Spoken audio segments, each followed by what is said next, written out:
The first time I heard the snake speak, it said my name. Zira. The voice was low and smooth, like water running over rocks. I froze in place, my basket of oranges slipping from my hand. First I thought it was my imagination, but then it spoke again. Zira, don't be afraid. I've been waiting for you. That was the beginning of everything. My father was scolding my younger brothers again, and the women were arguing over something to do with the market. I had gone to the forest that day to escape the noise of the village. But the snake's voice shattered that peace. Are you going to run? It asked, tilting its head slightly. My voice caught in my throat. How can you talk? That doesn't matter. Sit down and I will tell you a story. A story? I asked, still unsure if I was dreaming. Yes. A story about your family. I didn't know why I stayed, but I sat on the ground, keeping my distance. The snake began its tale, its voice weaving through the air like a song. Once, long ago, your great-grandfather was the chief of this land, it said. He was wise and kind, but his heart was heavy with greed. One day, a traveler came to the village, carrying a bag of gold. The traveler needed shelter, and your great-grandfather welcomed him warmly. But in the night, the chief betrayed him. He stole the gold and sent the traveler away. I felt a chill crawl up my spine. That can't be true, I whispered. It is, the snake replied. The traveler cursed your family. For every lie, a secret will grow, and it will never leave you. I didn't know what to say. Could my family really have such a dark history? The next time I returned to the forest, the snake was waiting. I wasn't afraid anymore, but I was careful. This time it was my grandmother's. She was beautiful and strong, but her strength hid a terrible weakness: pride. When she was young, she promised the spirits of the river a feast every year in exchange for their protection. But as time passed, she grew proud and forgot her promise. The river dried up, and the land suffered. The spirits took her firstborn child as payment. That's a lie, I snapped, anger bubbling in my chest. Is it? The snake asked, looking straight at me. I didn't have an answer. The stories didn't stop. Each time I visited the snake, it revealed another piece of my family's past. A broken vow here, a betrayal there. With every tale, I felt the weight of those secrets pressing down on me. I started to see my family differently. My father's hardness, my mother's silence, it all made sense now. They were carrying the guilt of generations, even if they didn't know it. Why are you telling me this? I asked the snake one day. Because you are the one who can end it, it said simply. How? The snake's eyes widened. That is for you to discover. The stories haunted me. At night, I lay awake, thinking about the lies and broken promises that had shaped my family's history. Part of me wanted to confront my parents, to demand the truth. But another part of me was afraid of what it would mean for them, for me, for all of us. One morning I made my decision. I went to the chief's hut and told him everything the snake had said. At first, he laughed, dismissing me as a silly girl with a wild imagination. But when I mentioned the curse, his face grew pale. The snake is right, he said finally. Our family has carried this burden for too long. It is time to make amends. The chief gathered the elders, and together, they prepared a ritual to honor the spirits and seek forgiveness. At the edge of the forest, they offered gifts like yams, honey, and a carved wooden figure of the snake. As the smoke from the offering rose into the sky, I felt a sense of relief. The air seemed lighter, the forest less forbidding. But deep down, I knew the stories would never truly leave me. They were a part of who I was, a reminder of the past and a guide for the future. The snake taught me that the past is never really gone. It lives in our blood, in our bones, in the stories we tell and the ones we try to hide. And sometimes the only way to move forward is to face it, no matter how heavy it feels. At first, my family didn't speak to me. My father was angry when he found out I had gone to the chief and the elders.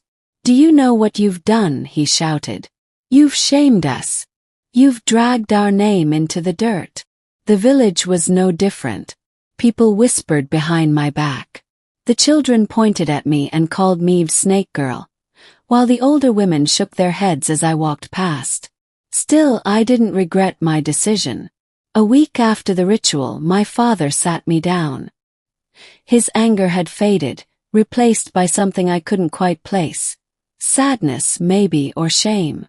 "You did what you thought was right," he said. His voice quieter than I'd ever heard it. "And maybe it was.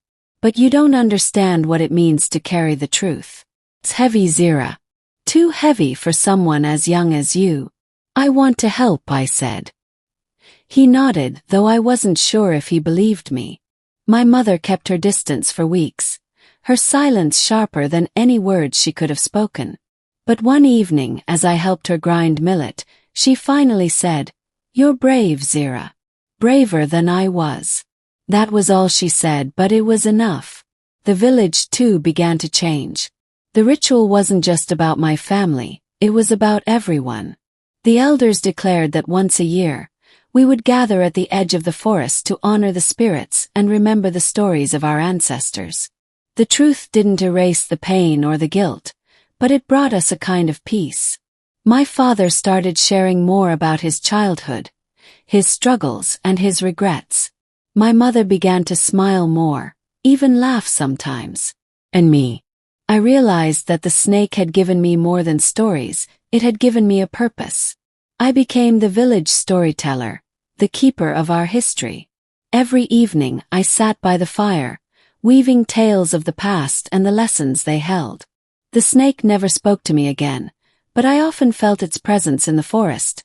Watching as I spoke, I thought I heard a soft rustling in the leaves, like a whisper or maybe a smile. The snake's work was done, but ours had only just begun. Becoming the village storyteller didn't happen overnight.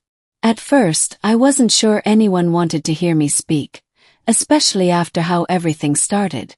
But something inside me said the stories had to be told, no matter how uncomfortable they made people feel. It began with the children. They were the first to approach me, their curiosity outweighing the fear and suspicion of their parents. "Zira," one of them whispered, tugging at my wrapper. "Tell us about the snake. Is it real? Did it really talk to you?" I smiled, sitting on a low stool near the fire. "It's real," I said. "And it didn't just talk to me. It told me stories. Stories about our people, about our land." Their eyes grew wide, and they leaned in closer. That was the first time I told them one of the snake's tales, softening the darker edges for their young ears. Word spread quickly. By the next week, more children gathered around me at sunset. Then their parents started lingering nearby, pretending not to listen but staying within earshot. Eventually, even the elders came, their stern faces softening as they nodded along with the lessons in the stories. Being a storyteller wasn't always easy. There were days when I felt overwhelmed, especially when people asked questions I couldn't answer. "Why did the snake choose you?" one woman asked, her tone sharp with doubt. "Why not one of the elders?" I didn't know what to say. "We should honor our past, not pick it apart," a man grumbled after one gathering. "But how can we honor it if we don't learn from it?" Yes, those moments were hard, but they pushed me to grow. I learned to stand firm in my beliefs while listening to others, balancing respect for tradition with the need for truth. The real turning point came during the annual ritual to honor the spirits. The chief asked me to speak before the offerings were made. A huge honor, but also a heavy responsibility. I was nervous as I stood before the gathered villagers, my voice trembling at first. But as I began to tell the story of my first meeting with the snake, something changed. The words flowed easily, the lessons clear and undeniable. By the time I finished, there was silence. Not the uneasy silence of doubt, but the kind that comes when people are truly listening. From that moment on, I wasn't just the girl who had met a snake. I was the storyteller. Over the years, I told the stories again and again, refining them, weaving in new lessons as our village changed. I taught the younger ones how to listen, not just to the words but to the land, to the spirits, to each other. The snake had given me a gift, but it wasn't mine to keep. It belonged to the village, to the children who would carry the stories long after I was gone. And I knew my work was complete. The path to healing and growth lies in courageously confronting the truths of our past, acknowledging our shared responsibility, and working together as a community to honor the lessons of history. For only through unity and action can we transform the weight of secrets into the strength of wisdom and forgiveness. If you loved this story, make sure to watch the next one on this channel.